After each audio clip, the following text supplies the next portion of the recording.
मैं हूं नसीम आदिल, आप देख रहे हैं न्यू प्लस। हाल ही में इंडिया ने कराची के सरदार अब्दुल रहमान बलोच उर्फ रहमान डकैत के ऊपर एक फिल्म तैयार की है।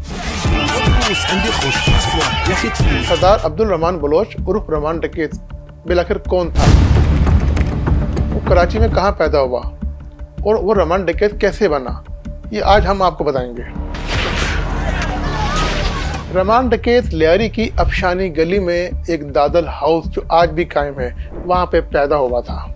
रहमान डकैत का वालिद दाद मोहम्मद और लियारी का हाजी लालू उस वक़्त 96 की दहाई में ये जुराइम के बादशाह थे। जुराइम की दुनिया के बड़े बादशाह थे। मंशात, फरोशी, कत्ल, डकैती, अगवा, भत्ता, तमाम जुराइम के ये एक वक्त के अपना कराची के किंग थे। 1998 की दिहाई में रहमान डकैत और हाजी लालू का बेटा अरशद पप्पू। रहमान डकैत की परवरिश हाजी लालू के घर पाक कॉलोनी में हुई। हाजी लालू का बेटा अरशद पप्पू और सरदार अब्दुल रहमान बलोच, ये दोनों एक गहरे दोस्त थे और बिल्कुल भाइयों की तरह एक साथ रहते थे। जिस माहौल में रहमान डकैत पला बड़ा, उसमें वही आदतें आईं जो हाजी लालू ने उसको सिखाई थी। अब हाजी लालू के साथ जो पार्टनर था उसका दाद मोहम्मद, वो तो कराची के किंग थे जुराइम के। 1998 की दहाई में जब हाजी लालू का बेटा यासिर अरफात और रहमान डकैत गिरफ्तार हुए, तो उस वक़्त हाजी लालू ने क्या किया कि अपने बेटे यासिर अरफात की ज़मानत करवा ली। रहमान डकैत की जो माँ थी वो गई लियारी के एक बड़े किंग थे उस वक़्त के, मोहम्मद इकबाल उर्फ बाबू डकैत, कि भाई मेरे बेटे को भी रिहा करवा दो, वो बेकसूर है। जब हाजी लालू ने अपने बेटे यासिर अरफात की ज़मानत करवा ली तो अरशद पप्पू और रहमान डकैत और हाजी लालू के दरमियान इख्तिलाफ़ात पैदा हो गए। ये दो अलग ग्रुप बन गए। फिर हाजी लालू ने रहमान डकैत को कहा कि तुम्हारी माँ बाबू डकैत के बाद गई थी। तो आपको पता है क्या हुआ था उस वक्त? उसके बाद सरदार अब्दुल रहमान बलोच उर्फ रहमान डकैत ने घर आके पहला कत्ल अपनी माँ का किया था, लियारी की अफशानी गली के अंदर, घर की छत के ऊपर। उसके बाद इनमें दूरियां पैदा हो गई।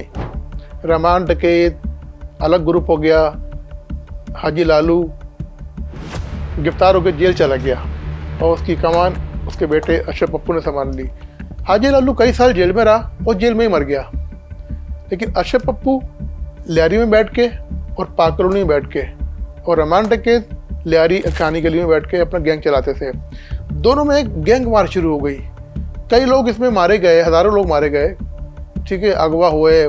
बहुत ही लाकानूनियत थी लियारी के अंदर, पाक कॉलोनी और लियारी में। पाक कॉलोनी आज भी मंशा से गढ़ है। लियारी में आज भी इस तरह के ग्रोह हैं जो दोबारा उठते हैं, फिर ये ख़त्म होते हैं, मुकाबलों में मारे जाते हैं, फिर ख़त्म होते हैं। लियारी में गैंग वार चलती रही। पाक कॉलोनी में, लियारी में बॉर्डर से आमने सामने से फायरिंग होती थी। रहमान ने लियारी की कमर संभाली हुई थी, अरशद पप्पू ने पाक कॉलोनी की कमर संभाली हुई थी। इलाके बढ़ गए थे और ये सिलसिला कराची में के मुख्तलिफ इलाकों में फैल चुका था।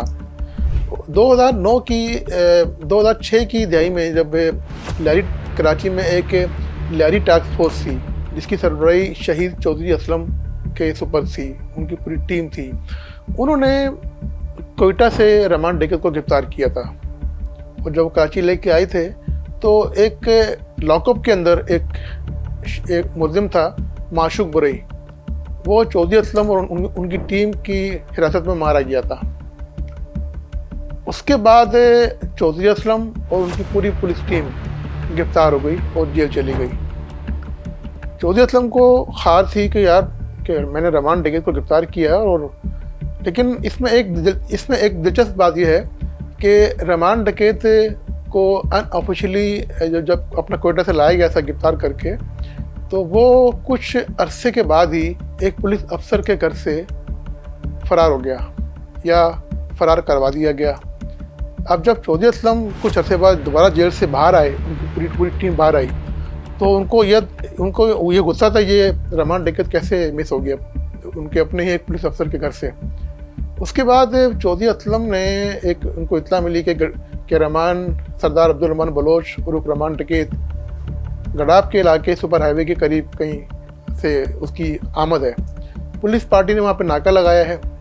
उधर मुबैना पुलिस मुकाबले में सरदार अब्दुल रहमान उर्फ रहमान डकैत अपने 3 साथियों समेत मुकाबले में मारा गया। उन्होंने शेर के मुंह में हाथ डाला है, इनकी नस्लें भी याद रखेंगी। उसके बाद लियारी की कमान संभाल ली उदैर जान बलोच ने।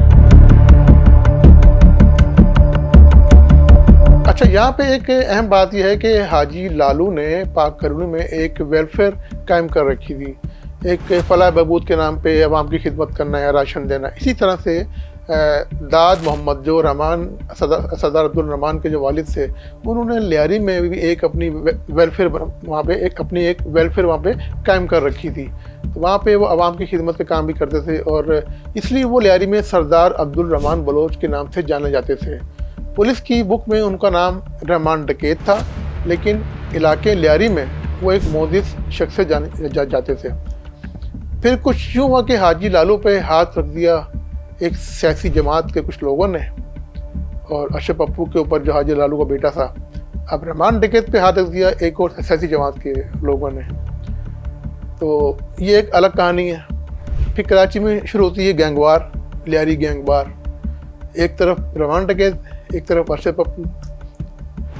रहमान डकैत ने, ये भी हिस्ट्री है कि एक पुलिस ऑफिसर के ज़रिए डिफेंस की एक फ्लैट पे मुखबरी करके अशरफ पप्पू को अगवा करवाया, और अगवा करवाने के बाद उसको लियारी लाया गया। रहमान डकैत उसके साथियों ने अशरफ पप्पू को वहाँ पे कत्ल किया, उसकी गर्दन तन से जुदा की, लाश के टुकड़े किए और नाले में बहा दिए। जो अशरफ पप्पू का सर था, उसको फुटबॉल की तरह से, उसको जैसे फुटबॉल हम खेलते हैं ना बच्चे लोग फुटबॉल, तो फुटबॉल की तरह पूरी गलियों में, लियारी गलियों में उसको खेला गया उसके सर से। तो कितनी बर्बरियत यहाँ पे लियारी में क्या कुछ हुआ है, कितनी बर्बरियत हुई है। तो ये थी कहानी रहमान डकैत की। जो इंडिया ने जो फिल्म बनाई है रहमान डकैत पे, वो क्या है, और जो मैंने अपने आप को जो हक़ाइक़ बताए हैं, क्योंकि मैंने कराची में 1992 से सहाफ़त का आगाज़ किया था, उसके बाद से लेकर ये मेरी सामने की पूरी हिस्ट्री जो मैंने आपसे बयान की है। लगभग 32 साल हो गए मुझे सहाफ़त में। 1992 और 93 के मिड में मैंने, जब मैं सहाफ़त में आया था, तो उसके बाद से मैंने कराची में बहुत कुछ देखा है। और ये जो पूरी हिस्ट्री मैंने आपको बताई है सरदार अब्दुल रहमान बलोच की, सब मैंने देखी है, मेरे सामने सब वाक़यात हुए हैं। रहमान ने अपनी माँ का कत्ल किया, कई लोग कत्ल किए, फिर गैंगवार कैसे बनी, हाजी लालू कौन था, ये सब मैंने देखा है। तो आइंदा भी ऐसी रिपोर्ट्स आपसे इंशाल्लाह हम शेयर करते रहेंगे। शुक्रिया।